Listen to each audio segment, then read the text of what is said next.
지역의 이슈를 속 시원히 풀어보는 헬로 이슈 토크입니다. 한국전력공사가 부천시를 상대로 제기한 부작위 위법 확인 2심 행정소송에서 부천시가 1심에 이어 2심에서도 패소했습니다. 하지만 부작위 확인 소송은 한전이 신청한 도로 점용 허가에 대해 부천시가 최종 처분하지 않은 것에 대한 위법성을 따지는 소송으로 졌다고 해서 부천시가 불리해지는 건 없는데요. 문제는 지금부터입니다. 한전이 부천시를 상대로 공유재산 사용허가 거부 처분 취소 소송을 제기했기 때문입니다. 장기화되고 있는 소송 전 대응책을 짚어보도록 하겠습니다. 오늘 함께할 두 분, 부천시 측을 대변하고 있는 이준형 변호사와 이주성 학부모연대 비상대책위원장 자리했습니다. 두 분 안녕하십니까? 안녕하십니까? 네, 안녕하세요. 이 사실 1심 패소 때에도 부작위 확인 소송은 큰 의미가 없다 이렇게 언급을 해왔는데 21일 2심에서도 패소를 했습니다. 여전히 한전의 공사 진행 여부와는 큰 연관이 없다 이렇게 볼 수 있을까요? 예, 이번 부작위 확인 소송에서 한전이 승소했으나 부작위 위법 확인 소송이라는 것은 그 한전의 도로 점용 허가 신청에 대해서 부천시가 법적 절차에 따라 행정 처분을 해야 한다는 것을 확인하는 소송이기 때문에 전력구 공사 실행 여부와 직접 관련된 재판이 아닙니다. 그래서 이번 재판 결과로 한전이 전력구 공사를 할 수 있게 되는 것은 아닙니다. 다만 부천시가 소송에서 패소했기 때문에 이 판결이 확정되면 한전의 도로 점용 허가 신청에 대해서 부천시가 거부 처분을 할 것이고, 그러면 그 거부 처분에 대해서 한전이 그 거부 처분 취소 소송을 하게 되면 그 소송이 공사가 가능한지 여부에 대한 직접적인 재판이 될 예정입니다. 부천시에서는 법적인 해결보다는 협의에 의한 해결을 원하고 있었는데 한전에서 이 특고한 문제를 재판으로 가져가기 위해서 이 소송을 한 것이라서 재판 결과의 의미는 법적 절차에 따라서 공사 여부를 가리게 되었다라는 정도의 의미만 있을 것으로 보입니다. 네, 알겠습니다. 대법원까지는 가지 않겠다는 입장이었거든요. 여전히 변함은 없습니까? 예, 대법원 상고 여부는 검찰청과 부천시에서 결정할 일이지만 현행 민사소송법에 상고 이유가 굉장히 협소하게 제한되어 있기 때문에 그 현재 상황에서는 상고의 실익이 없다고 보고 있습니다. 그래서 아마 상고는 하지 않을 것으로 예상됩니다. 네. 무엇보다 이번 행정소송 2심 패소에 대해서 주민들이 가지고 계신 반응도 좀 궁금하거든요. 주민들 역시 별다른 의미를 두지 않고 계시는 건가요? 예, 그렇습니다. 그 별다른 의미를 전혀 두고 있지 않다고 말할 수는 없습니다. 2심 선고에 대하여 여기저기서 들리는 전언에 따라 어느 정도 패소할 것이라는 것을 예상을 하고 있었지만 예. 한편으로는 기대감을 버리지 않고 있었습니다. 현재 비록 2심에서 패소는 했지만 주민들은 크게 흔들림이 있는 것은 없습니다. 오히려 2심 패소 결과를 보면서 더욱더 대동단결하여 전의를 다지는 계기가 되고 있고요. 네. 앞으로 있을 본안 소송에 보다 더 주민들의 입장을 전달할 수 있는 대응책 마련에 지혜를 모아야 한다고 이구동성으로 좀 이야기를 하고 있습니다. 네, 알겠습니다. 이번 2심 행정소송에 또 패하더라도 부천시로서는 큰 영향이 없기는 하지만 한전이 부작위 확인 소송 외에 또 하나 제기한 소송이 있다고요? 예, 그렇습니다. 그 사이에 다른 구간들에 대해서 부천시가 거부 처분을 했고, 거기에 대해서 한전이 부천시를 상대로 2019년 6월 10일 공유재산 사용허가 거부 처분 취소 소송을 제기했습니다. 예. 아까 설명드린 바와 같이 이 소송은 전력구 공사 여부에 대한 직접적인 소송이 됩니다. 부천시가 그 체육관 부지 부분에 대해서 2019년 3월 19일에 그 공유재산 사용 허가에 대해서 거부 처분을 했기 때문에 예. 여기에 대해서 그 거부 처분을 취소하라는 소송이 되고, 그 소송에서 패소하게 된다면 부천 체육관 부지 근처에 있는 그 파란색 노선에 대해서 사용 허가를 해야 되는 상황이 되기 때문에 네. 그 공사 여부를 직접적으로 판단하는 재판에 해당합니다. 네, 공사 여부를 직접적으로 판단하는 재판이다. 이 공유재산 사용허가 거부 처분 소송이라는데 말이 좀 복잡하거든요. 체육시설과 관련된 소송인 것 같아요. 어떤 문제를 따져보는 소송인지 쉽게 좀 설명을 해주시죠. 한전에서는 수직구 1번으로 표시된 곳까지 그 쉴드 기계를 굴진시켜서 거기에서 수직구 1번에서 기계를 빼낸다는 것인데 현재 장비가 중지되어 있는 부분에서 수직구 1번까지 가기 위해서 체육관 부지에 대한 사용을 허가해 달라라는 신청을 한 것이고 예. 부천시가 거기에 대해서 사용 허가를 거부했습니다. 여기에 대해서 법원에서 사용을 허가하도록 하는 취지의 판결이 난다면은 부천시는 체육관 부지에 대해서 한전의 사용을 허가해야 하기 때문에 한전이 전력구 공사를 강행할 수 있는 가능성이 생기는 것입니다. 예. 다만 실제로 한전이 공사를 하려면 그 전에 앞에 있는 도로와 공원에 대해서도 소송을 제기해서 전부 승소한 경우에만 실제로 공사를 할 수 있게 됩니다. 예. 그러면 부천시 입장에서 봤을 때는 이 소송에 이길 가능성이 있습니까? 예.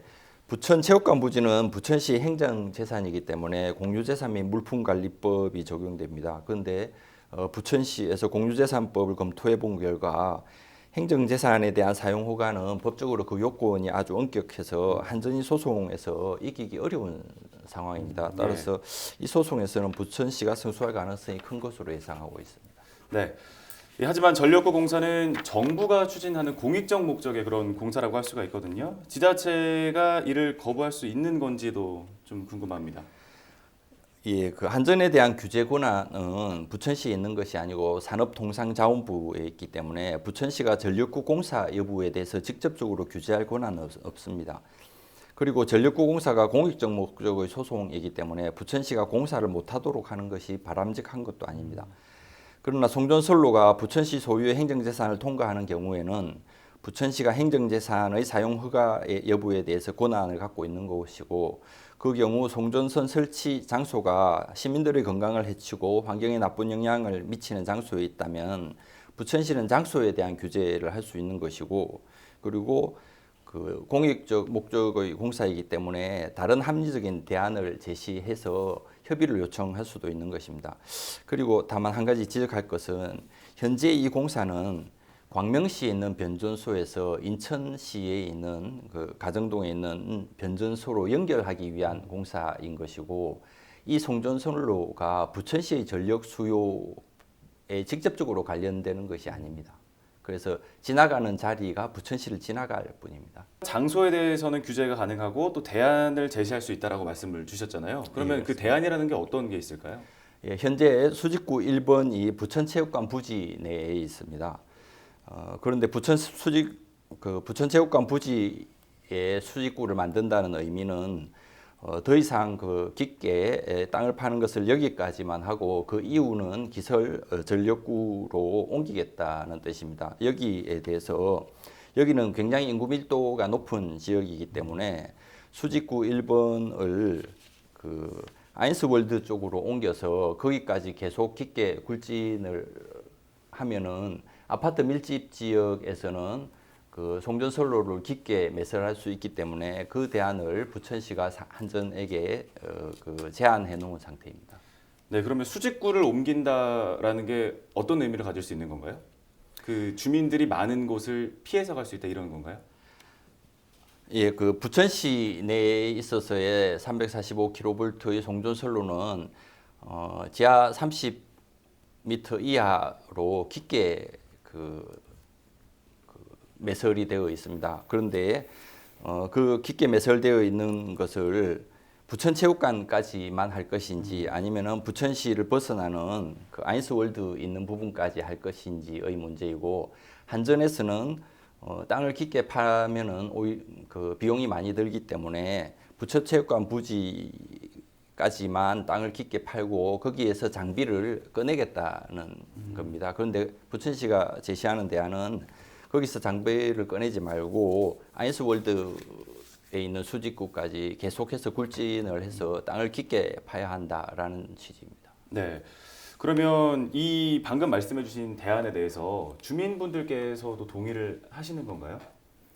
아직 그 동의를 한 상태는 아니고요. 다만 부천시에서 네. 한전에 일단 제안을 해놨기 때문에 한전에서도 그 부분에 대해서 심도 있게 아마 검토를 하지 않을까라는 생각을 하고 있고요. 예. 앞으로 이제 한전과 부천시와 주민들이 협의하는 과정에서 그런 노선 변경에 대한 구체적인 어떤 실행 방안들이 협의되고 네. 공론화되지 않을까라는 생각이 듭니다. 공론화가 되게 되면 그 수직구 위치를 지금 변호사님께서 말씀하신 것으로 이전을 할 때는 또 주민의 동의가 반드시 필요한 부분이기 때문에 예. 여러 방면으로 좀 심도 있게 검토를 해서 결정해야 되지 않을까 하는 생각이 듭니다. 네, 잘 알겠습니다. 현재 부천시는 점용 허가를 내주지 않고 있다 보니까 한전이 공사를 하기 위해서는 이 법적으로 따져봐야 할 것들이 많습니다. 4개 구역으로 나눠서 진행이 된다고 하는데요. 지금부터 소송전이 좀 시작이 될 것 같다고요? 예, 그렇습니다. 아까 보여드린 노선도에 의하면은 그 현재 한전에서 계획하고 있는 공사 구간을 지나기 위해서는 도로뿐만 아니라 공원과 체육시설 그리고 녹지를 지나야만 기설 전력구로 345kV를 연결할 수 있게 됩니다.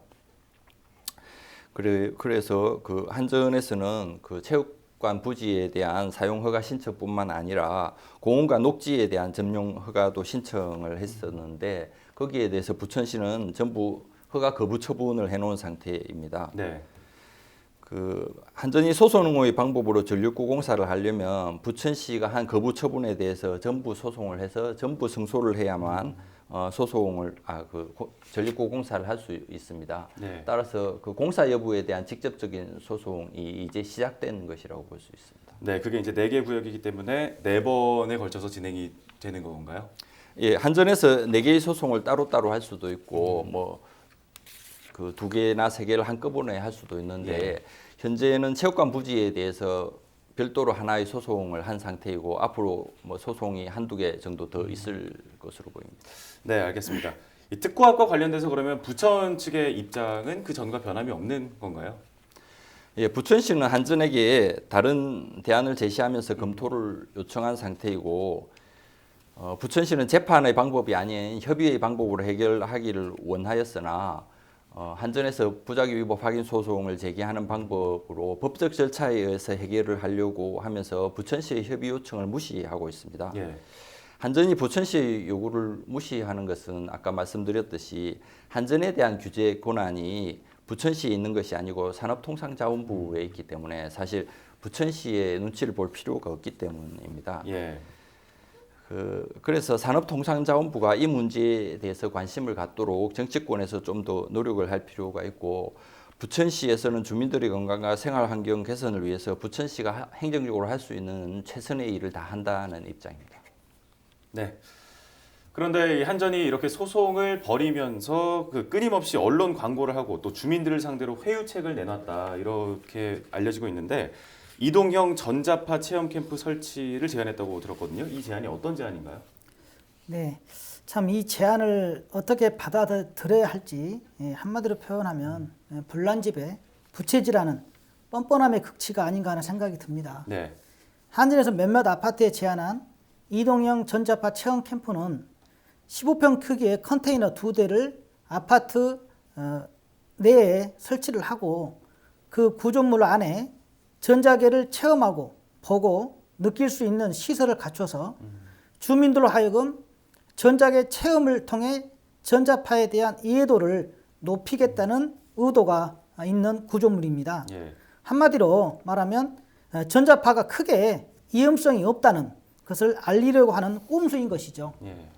또한 이번 제안을 하면서 한전은 체험 전시관을 설치하는 아파트에는 월 250만 원의 임대비와 세대의 안마의자, 사은품을 제공하겠다는 식으로 접근한 개념 없는 제안이었습니다. 당연히 어느 주민, 어느 아파트에서 이러한 제안을 받아들일 수가 있겠습니까? 예. 불가능한 것이고 있을 수도 없는 제안인 것이죠. 예. 이 부평 얘기를 조금 잠깐 해보면요. 부평 삼산동 주민들 같은 경우에는 이 특구합과 관련된 전자파 조사를 진행을 했거든요. 그런데 상동 주민들은 한전의 전자파 측정 제안을 거부를 했는데 거부한 이유가 뭔가요? 삼산지구에서 시행한 조사는 공정한 기준과 주민들의 의견을 반영하여 모든 것이 이루어졌다고 했지만 실질적으로 모든 기준은 한전의 기준에 의해 이루어진 결과였고요. 그 결과는 한전에 유리한 측면으로 전개가 되었습니다. 예. 한전이 주장하는 전자파 측정 장비를 일정 기간 설치해서 전자파 실측을 통해 문제점을 해결하는 방법에 대해 논의하자고 하는 것은 모든 기준이 결국 한전의 기준일 수밖에 없는 것입니다. 예. 따라서 이 제안은 저희 주민들 입장에서 받아들이기는 힘든 것입니다. 예. 어떤 형태이든 전자파는 발생되는 것이기 때문에 그 전자파로부터 안전한 삶을 보장받을 수 있는 환경으로 보호받기 위해 거부할 수밖에 없는 것이고요. 예. 이러한 문제를 해결하는 것은 우회하거나 안전한 깊이로 굴착하여 매설하는 것이 유일한 해결책이기 때문입니다. 예, 알겠습니다. 공사가 중단된 기간이 길어지면서 한전 측은 터널 굴진을 중단한 곳에 이 지하수가 많이 발생해서 싱크홀 그리고 집안 침하로 인한 안전에 위협을 받을 수 있다 이렇게 주장을 하고 있습니다. 설득력이 있는 주장인 건지 궁금하고요. 주민들은 이 주장에 대해서 어떻게 생각을 하고 계신 건가요? 이 부분에 대해서는 지난 6월 초 서른 국회의원 및 시도의원들께서 3번 수직구를 통해 한전에서 주장하는 집안 침하나 싱크홀 발생의 위험성, 지하수 가다 유출로 주민들의 안전 위험에 대한 확인 및 안전 점검차 현장 시찰을 하기로 하고 현장에 갔지만 5분 만에 취소되는 예. 참극을 맞은 적이 있습니다. 예. 한전이 말하는 집안 침하나 싱크홀 발생 위험성, 지하수 가다 유출은 실질적으로 전혀 사실 무근입니다. 현재 굴착되는 전력구는 고강도 세그먼트 공법으로 굴착 공사를 해왔기 때문에 전혀 이러한 문제가 발생될 수가 없는 것입니다. 이는 한전에서 공사를 강행하기 위한 일방적으로 주장하는 전혀 설득력이 없는 것입니다. 이는 작년 7월 저희 비대위에서 실질적으로 현장을 점검하면서 확인한 사항이고요. 공사 관계자도 인정한 사항입니다. 네. 따라서 주민들은 전혀 이러한 한전의 주장에 동요될 주민은 없다고 보시면 될 것입니다. 네, 알겠습니다. 이 문제가 좀 장기전으로 갈수록 주민분들도 쉽지 않으실 것 같거든요. 지금 현재 상황에서 주민들의 요구사항이 있다면 어떤 게 있을까요? 사실 주민들 입장에서 이 투쟁이 장기화되면서 상당히 우려를 하고 있는 상황입니다. 예. 주민들은 하루빨리 이 문제가 해결되길 바라고 있고요. 지역 주민들의 요구는 처음이나 지금이나 변함은 없습니다. 네. 첫째는 주민 모두가 안전하고 건강한 삶을 보장받을 수 있는 지역으로 우회를 해라 라는 게 첫 번째고요. 예. 두 번째는 불가항력적으로 우회가 힘들 경우에는 지하 40에서 50m 깊이로 굴착하여 전력선을 매설하라 라는 것입니다. 예. 세 번째는 새롭게 굴착하는 전력구에 기설 전력구 시오마 4000V의 전력 케이블을 병합해서 이설을 하라는 것입니다. 지역 주민은 이 요구 기준에 대해 변함이 없습니다. 또한 앞으로도 바뀌어서도 안 된다고 봅니다. 네, 알겠습니다. 이 한전 측과의 별도의 협상 테이블이 마련이 돼 있나요? 현재 부천시 그리고 주민 대표, 한전 등으로 구성된 주민 협의회가 13차 회의까지 했고요. 주민 협의체 내에서 좀 더 심도 있는 협의를 하자는 차원에서 지난 3월에 네. 새롭게 구성되어 있는 주민 대표 6인, 한전 대표 5인, 부천시 관계자로 구성된 간담회 대표단이 있습니다. 이 대표단 간담회는 지난 4월 22일 한 차례 열리고 아직까지 열리지 못하고 있습니다. 네. 조만간 한전과의 간담회가 열려 문제를 해결하기 위한 진정성 있는 협의회가 열리길 주민들은 기대하고 있습니다. 네, 잘 알겠습니다. 오늘은 이 특고합과 관련된 부천의 행정소송 이슈를 두 분과 함께 짚어봤습니다. 오늘 헬로 이슈 토크 준비한 소식은 여기까지입니다.